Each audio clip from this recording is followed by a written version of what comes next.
inform the public that the suspension of Nup Mobilisation activities continues. As you're aware, today marks the 6th day into the suspension of Nup Mobilisation activities following several breaches of guidelines that led to public disorder, traffic disruptions, and delays, loss of business, malicious damage to property, and dangerous driving that caused death and injuries to a number of fans. Like indicated, the suspension of these mobilization activities continues, although we've gotten statements of defiance and non-compliance to some of these guidelines. While the NUP insist that their mobilization tours were peaceful, we had credible intelligence that they were determined to confront police and attract ugly scenes, disrupt which would lead to disruption of the unregulated processions and cause significant risk to the public, motorists, pedestrians, bystanders, and participants. And of course, they had effectively deployed their cameramen to capture these ugly scenes involving police and their NUP supporters. They always get publicity and mileage out of that.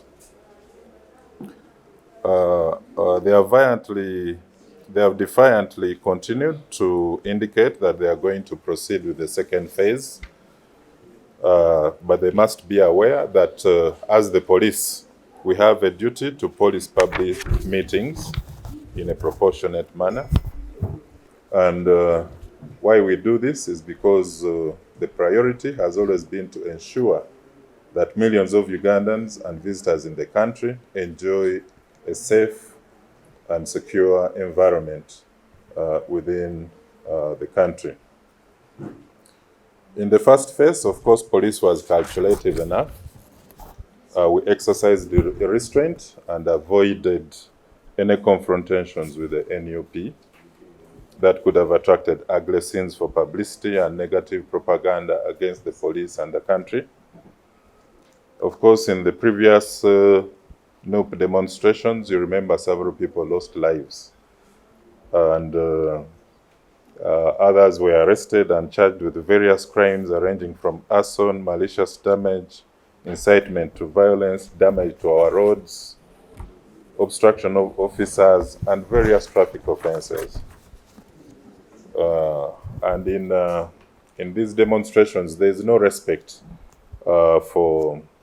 usually there is no respect, there is minimum regard towards the communities and so on.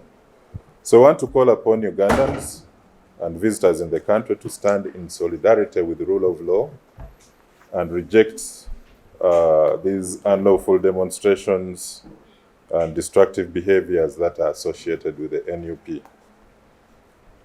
So we anticipate protest events that are planned for days to come, and even the alleged mass demonstration planned for January 2024. But we have a multi-layered strategy that indicates our counter-response, reaction, and our ability to make arrests, especially of ringleaders.